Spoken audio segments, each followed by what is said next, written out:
In the land of trimmed hedges and synchronized sprinklers, where mailboxes stand like sentinels of civility, a quiet rebellion was about to unfold. Not with shouting, not with fire, but with wood, with wire, with intention. This is the story of a fence built not to divide, but to protect, and of the woman who saw it as a threat to order. Welcome to Fence of Freedom. In the quiet cradle of suburbia, where the lawns are trimmed like temple courtyards and the mailboxes stand like miniature monuments to order, there lived a man named Elias.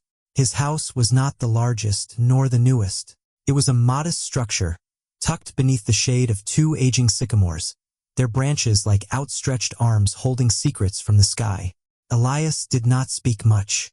He was not known for barbecues or block parties. He did not attend the HOA meetings, nor did he comment on the color of his neighbor's shutters. He was, in the words of Karen from 3 doors down, quiet to the point of suspicion. But Elias had something the others did not. He had the lake. It wasn't a grand lake, not the kind you'd find on postcards or in real estate brochures. It was small, tucked between 2 parcels of land that the HOA had never quite claimed. A forgotten shimmer, a place where frogs sang lullabies to the moon and dragonflies danced like forgotten prayers. Elias had lived beside it for 17 years. He knew its moods, the way the fog clung to the reeds in early spring, the way the herons nested in silence, their wings folded like origami, the way the water held stories, ripples of memory, echoes of time. But lately the lake had changed. It began with paddleboards, bright, inflatable things that bobbed like plastic toys. Then came the Bluetooth speakers, echoing top 40 hits across the water. The herons left, the frogs grew quiet, and Elias, who had always watched and listened, felt something shift. He did not shout. He did not complain. He did not write to the HOA. Instead, he built a fence. It was not tall, not loud, just enough to say, "Let the wild be wild." The first post went into the earth on a Tuesday. Elias chose cedar, reclaimed, weathered, fragrant. He brushed the moss from its surface like a priest preparing an altar. He measured not with tape, but with instinct. The fence would follow the curve of the lake, like a whisper tracing a memory. He worked slowly, deliberately, each nail tapped like a heartbeat, each wire stretched like a line of poetry. He did not rush. The lake had waited this long, could wait a little longer. Neighbors watched from their porches, some curious, some confused. One child asked if Elias was building a zoo. Elias smiled and said, "Something like that." By Thursday, the fence had taken shape. It curved gently around the lake's edge, low enough for deer to leap, strong enough to keep out the paddleboards. Elias hung wind chimes from the posts, made of lake glass and driftwood. They sang in the breeze, a lullaby for the returning silence. He carved small symbols into the wood, herons, reeds, stars, not for decoration, but for remembrance. Each carving a story, each post a chapter. The lake responded. The frogs returned first, their songs tentative, then bold. Then the herons, 2 of them, landing like ghosts on the far shore. Elias watched from his porch, tea in hand, heart full. He did not post about it. He did not seek praise. He simply sat, listening to the wind move through the reeds, through the fence, through the silence. But silence, in suburbia, is rarely left unchallenged. 3 doors up the hill, Karen adjusted her binoculars. She had noticed the fence on Tuesday. By Wednesday, she had drafted a formal complaint. By Thursday, she had measured the structure from 3 angles. She did not see carvings. She saw code violations. She did not hear wind chimes. She heard unauthorized ornamentation. She did not see a sanctuary. She saw a threat to order. Karen had lived in the neighborhood for 6 years. She knew its rules, the way the bylaws curled at the edges from overuse, the way power lived in the margins of page 47. She had once filed a complaint about a garden gnome. She had successfully lobbied for the removal of a flamingo-shaped mailbox. She was, in her own words, the last line of defense against chaos. And now there was a fence. She reached for her clipboard like a sheriff reaching for a badge. The incident report began, but Elias did not know. Not yet. He was sanding the final post, tracing the outline of a heron's wing. The sun was setting. The lake shimmered. The wind chimes sang. He did not know that his fence had become a symbol, not of division, but of defiance, not of exclusion, but of reverence, not of rebellion, but of remembrance. He did not know that Karen had summoned the HOA, that the bylaws were being consulted, that the tribunal was preparing. He only knew the lake, and the silence, and the fence. 3 doors up the hill, in a house painted HOA-approved beige, lived Karen. Her porch was immaculate, her hedges trimmed with military precision. Her mailbox, standard issue, regulation height, no whimsical adornments, stood like a silent witness to her daily patrols. Karen was not elected to the HOA board. She did not need to be. She was, in her own words, a volunteer enforcer of community standards. Her clipboard was her badge, her binoculars, her surveillance, her HOA handbook, dog-eared, highlighted, tabbed, her scripture. She had lived in the neighborhood for 6 years. She knew its rules, the way bylaws curled at the edges from overuse, the way power lived in the margins of page 47. She had once filed a complaint about a garden gnome. She had successfully lobbied for the removal of a flamingo-shaped mailbox. She had measured grass height with a ruler. She was to some a nuisance, to others a legend. And on Tuesday morning she saw it. The fence. It was subtle, low, curved like a whisper, but Karen's eyes were trained for deviation. She spotted it through her binoculars while sipping lukewarm chamomile. Her hand froze mid-sip, her brow furrowed, her clipboard twitched. She zoomed in. Cedar posts, white mist, wind chimes, unauthorized ornamentation, unapproved structure, visual obstruction. She stood. The tea cooled. The clipboard was summoned. She marched down the hill, her steps measured, her gaze unwavering. She approached the fence like a detective approaching a crime scene. She paced its perimeter, measured its height, photographed its angles. She muttered codes under her breath. Article 12, Section C. Visual harmony violation, encroachment risk, unauthorized materials. She circled twice, took notes. Her tape measure snapped like a whip. Her phone clicked with each photo. She documented the carvings, herons, reeds, stars, as non-conforming embellishments. Elias, meanwhile, was inside, brewing tea, listening to a podcast about migratory birds. He did not know that his fence was under siege. Karen returned to her porch. She opened her laptop. The HOA portal glowed. She began to type. HOA Incident Report hashtag 223A filed. April 12th complainant. Karen M. Subject. Unauthorized fence construction near lake perimeter details. Structure exceeds visual harmony thresholds. Materials unapproved. Ornamentation non-compliant. Potential erosion hazard. Action requested. Immediate removal and citation. She attached 17 photos, each taken from a slightly different angle. She included a diagram, a map, a PowerPoint titled Encroachment and Erosion, a threat to community aesthetics. She clicked Submit. The report was received. The HOA board stirred. A tribunal was scheduled. Karen exhaled. Her duty was done, for now. But she did not rest. The next morning, she returned. Clipboard in hand. She inspected the fence again. She noted a new carving, an owl. She added it to her report. She flagged it as symbolic defiance. She spoke to neighbors. Did you see the fence? She asked. It's not approved. It's a slippery slope. First fences, then fountains. Then chaos. Some nodded. Some shrugged. One said, it's kind of beautiful. Karen frowned. Beauty is subjective. Bylaws are not. She returned to her porch, adjusted her binoculars, watched Elias sip tea, watched the wind chimes sway, watched the herons return. She did not see sanctuary. She saw insubordination. She did not hear silence. She heard rebellion. She did not feel peace. She felt the tremble of order. Elias, unaware of the tribunal forming, continued his work. He carved quietly. He sanded gently. He hung another chime, this one made from driftwood shaped like a crescent moon. He spoke to no one. He posted nothing. He simply listened. The lake was healing. The frogs sang again. The reeds swayed. the herons nested, and the fence stood. The HOA board met in the community center. Folding chairs, a whiteboard, a pitcher of lukewarm water. The agenda, fence violation #223A. Karen presented her case. This fence violates multiple sections, she said. It disrupts visual continuity. It introduces unapproved materials. It encourages wildlife. She clicked through her slideshow. 17 photos, a diagram, a map, a chart showing projected aesthetic decline.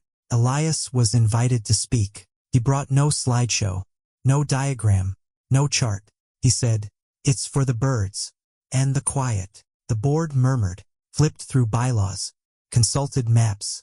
The chair cleared his throat. "We'll need to verify jurisdiction. The lake may not be under HOA governance." Karen's eyes narrowed. Her clipboard trembled. "It's within visual range," she said. "That's enough." But it wasn't. The bylaws were clear.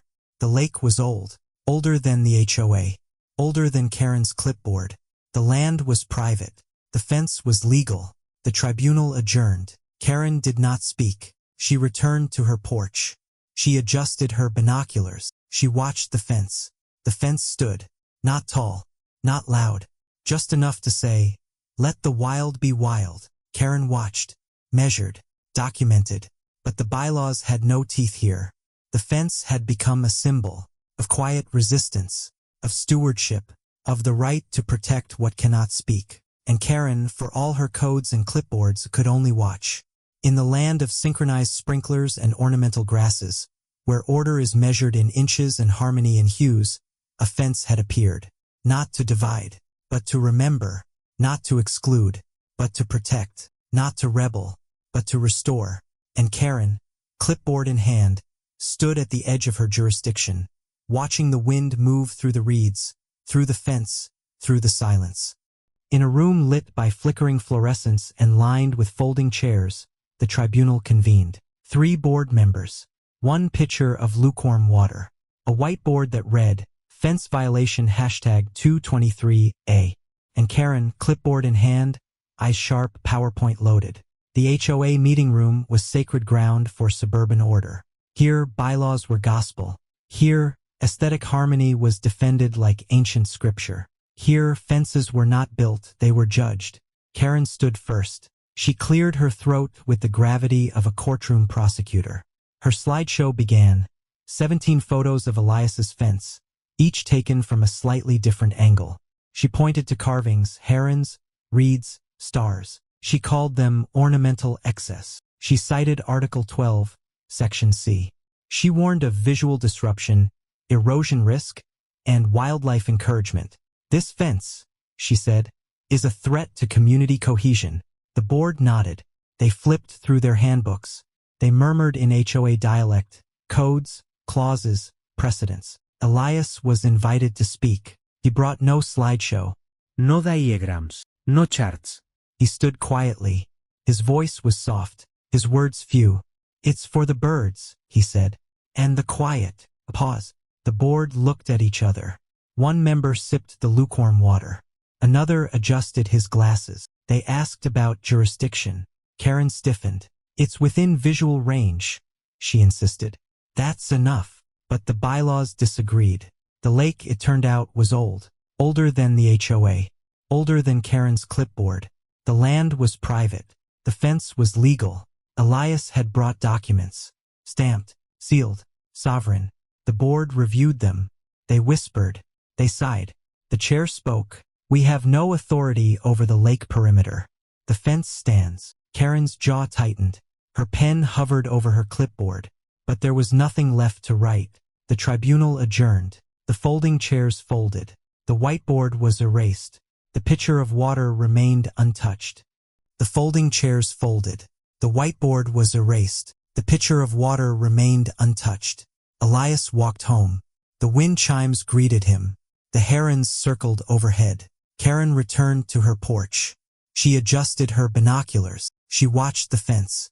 The fence stood, not tall, not loud, just enough to say, "Let the wild be wild." And in the quiet aftermath of codes and clauses, of bylaws and briefings, a truth lingered. Not every rebellion needs noise. Some just need wood and wire and the will to listen. Elias had never been to the county office, not once in 17 years.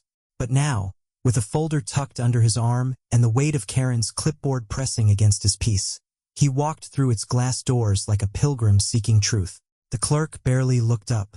Maps lined the walls, creases like fault lines, edges yellowed with time. Elias pointed to the lake. The clerk squinted, pulled a drawer, unfolded a map. "This parcel," he said, tapping the paper, "is outside HOA jurisdiction, private, untouched. Yours." Elias nodded. No celebration, no vindication, just quiet confirmation. He asked for copies, stamped, sealed, sovereign. He walked home slowly. The wind chimes greeted him. The herons circled overhead.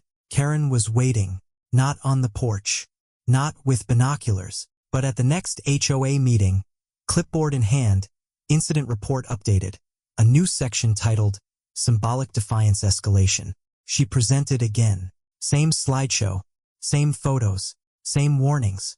Elias stood, placed the stamped documents on the table, said nothing. The board reviewed them. Whispers, page flips, a sigh. The chair cleared his throat. The lake perimeter is not governed by HOA bylaws. The fence is compliant. The matter is closed. Karen did not speak. Her pen hovered, her clipboard lowered. The bylaws had no teeth here. The lake was older than their codes, older than their meetings, older than their need to measure silence. The fence stood, not tall, not loud, just enough to say, "This land listens to the wind, not the board." Elias carved a new symbol into the final post. Compass, pointing nowhere, pointing everywhere. Neighbors passed by. Some nodded, some smiled. One child asked what the compass meant. Elias said, "It means the rules don't always know where they are." Karen watched from her porch, her binoculars lowered, her clipboard untouched. She had measured, she had documented, she had summoned the tribunal, but the fence had answered with maps, with moss, with memory. In the land of synchronized sprinklers and ornamental grasses, where bylaws are recited like bedtime prayers, a quiet truth had emerged. Not all land can be governed. Not all silence can be scheduled. Not all fences are meant to divide. Some are meant to protect. Some are meant to remember. Some are meant to remind us that the wild was here first. The fence had survived the tribunal. It had outlived the clipboard. It had endured the bylaws. Now it began to transform. Elias returned to the posts, not to defend them but to adorn them. Not with defiance, but with reverence. He carved herons into the cedar. Wings outstretched, eyes closed. He etched reeds that swayed with imagined wind, stars that shimmered even in daylight. Each carving was a memory, each post a chapter, each wire a line of poetry. Neighbors began to notice, not the fence itself but what it had become. Children traced the carvings with their fingers. Elders paused during evening walks, leaning gently against the wood, listening to the wind chimes sing. One neighbor left a note tucked into the wire. "Thank you for giving the lake back its voice." Elias did not reply. He simply added a new carving, a crescent moon, cradled in reeds. The fence was no longer a boundary. It was a monument to quiet resistance, to stewardship, to the right to protect what cannot speak. Karen watched from her porch. She no longer measured. She no longer documented. She no longer summoned the board. She watched. Sometimes she listened. The wind chimes echoed faintly. The herons nested again. The frogs sang. And the lake, once disturbed, returned to stillness. The HOA never filed another complaint. The bylaws remained silent. The fence stood, not tall, not loud, just enough to say, "This place remembers." Elias added one final carving, a compass, not pointing north, not pointing anywhere, just a circle. A reminder that some places are meant to be whole.